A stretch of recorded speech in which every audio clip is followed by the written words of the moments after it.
Dr. Njenga, what are the main causes of conflict in relationships, would you say? I think the traditional position evidenced in the Song of Lawino is where the traditional African woman moaned and bemoaned the fact that her husband didn't pay any attention to her and therefore didn't even have the time to beat her. That's the old position.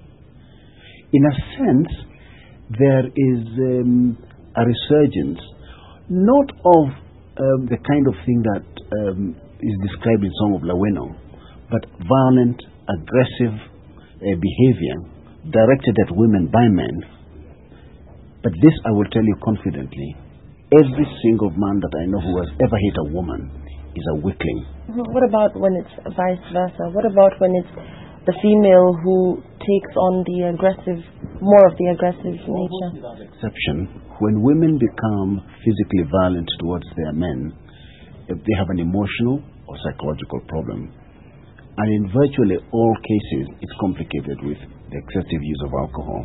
Amid all this controversy about who is wrong, who is right, how then do you come to a common consensus as to how to get along and ultimately live peacefully?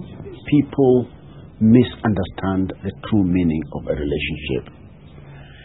A proper relationship is based on friendship and on mutual respect. It helps if people are physically attracted to one another, but physical attraction by itself in a relationship is a prescription for disaster.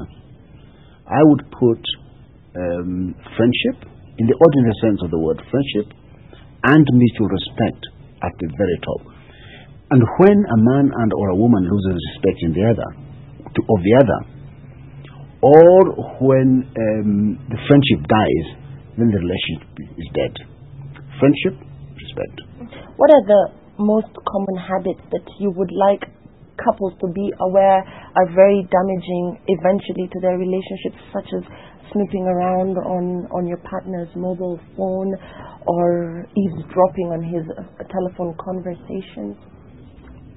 In the last 5 years, I have seen several marriages broken down completely by careless use of the mobile phone.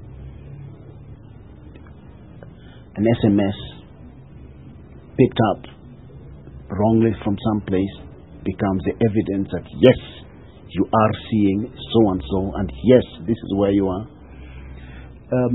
Yes, actually, if you are able to negotiate right from the beginning about various things of privacy, my bank account, my phone,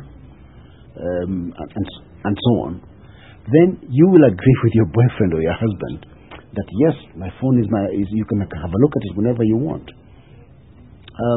But this idea of snooping, once you start snooping on your husband's or boyfriend's phone or vice versa, that really is the end of the relationship. Because what you're really saying is that I don't trust you and I will get a private eye to follow you up. Are two career-driven individuals able to nurture a healthy relationship that will eventually grow into a very healthy marriage, so to speak, if there's anything like that? In fact, one have to come down? No, not in the least. Let me say this. If two people meet, create a friendship, mutual respect each other, including with respect to the choice of career, people can lead very healthy lives in a relationship. What are the trends with regard to where relationships are going, particularly in this modern setup? Relationships have a life, and they grow and they mature and they change. And a point in time comes when you've been together so long that you feel that even though my husband hasn't called, my wife hasn't made any call, I haven't received an SMS, it's okay. You're fairly comfortable with it. But if it's a guy you met 6 months ago, a guy you're about to get married to, and he doesn't call you, he doesn't SMS you, I mean, he's forgotten you. It has a completely different meaning from a couple who have 3 or 4 children, have been married for a long, long time. So again, one has to be careful about a threshold at which you start saying, this ain't working.